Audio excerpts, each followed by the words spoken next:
सल्लल्लाहु ताला अलैहि वसल्लम ने इरशाद फरमाया, जब कोई जन्नती जन्नत में औलाद की ख्वाहिश करेगा तो वह जिस तरह की औलाद चाहेगा फौरन हो जाएगा। और हजरत अबू बकर सिद्दीक रजी अल्लाह ताला अन्हु फरमाते हैं, मुझे ये बात मालूम हुई कि जो शख्स किसी औरत से शादी करता है जन्नत में भी वह औरत उसकी बीवी होगी, लेकिन शर्त यह है कि उन दोनों की ईमान की हालत में मौत हुई हो और बीवी ने शौहर के मरने के बाद किसी और मर्द से निकाह न किया हो। हजरत इकमा रजी अल्लाह ताला अन्हो बयान करते हैं कि सैयदना अबू बकर सिद्दीक रजी अल्लाह ताला अन्हो की साहिबजादे असमा हजरत जुबैर बिन आवाम की बीवी थी। हजरत जुबैर इनको तकलीफ देते थे, इसीलिए ये अपने वालिद साहब की खिदमत में शिकायत लेकर आए तो आप रजी अल्लाह ताला अन्हो ने इनको तसल्ली देते हुए फरमाया, मेरी बेटी सब्र करो, अगर किसी औरत का शौहर नेक हो फिर उसका इंतकाल औरत से पहले हो जाए और उसकी बीवी ने उसके इंतकाल के बाद किसी और शख्स से निकाह ना किया हो तो अल्लाह ताला इन दोनों मियाँ बीवी को जन्नत में एक साथ कर देगा, यानी वह जन्नत में भी इसी तरह से मियाँ बीवी रहेंगे और उनका रिश्ता खत्म नहीं होगा। और हजरत हुजैफा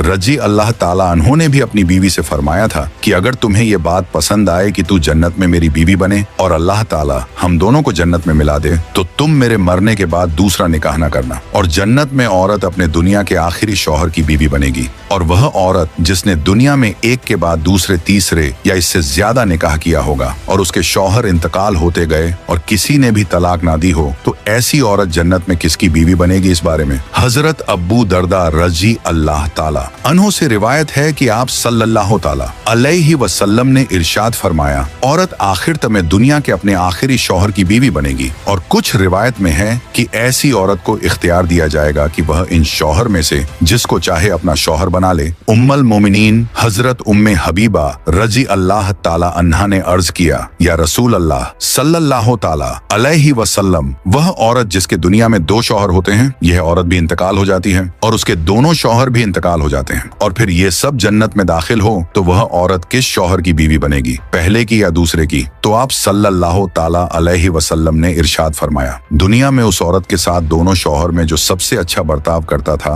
वह उसकी बीवी बनेगी। और नेक औरत अगर शादीशुदा है तो जन्नत में अपने जन्नती शौहर के साथ रहेगी और शौहर को मिलने वाली हुरों की सरदार होगी और अल्लाह ताला उस औरत को उन सबसे ज्यादा खूबसूरत बनाएगा और वह मियाँ बीवी आपस में टूटकर मोहब्बत करने वाले होंगे। और अगर औरत कुंवारी हो यानी कि उसका शादी से पहले इंतकाल हो गया हो या शादीशुदा तो हो लेकिन उसका शौहर जन्नती ना हो बल्कि वह जहन्नम में भेज दिया गया हो तो वह औरत जन्नत में जिस मर्द को पसंद करेगी उसके साथ उसका निकाह हो जाएगा। और अगर वहाँ मौजूद लोगों में से वह किसी को भी पसंद ना करेगी तो अल्लाह ताला उसके लिए एक मर्द जन्नत में पैदा फरमाएगा जो उसके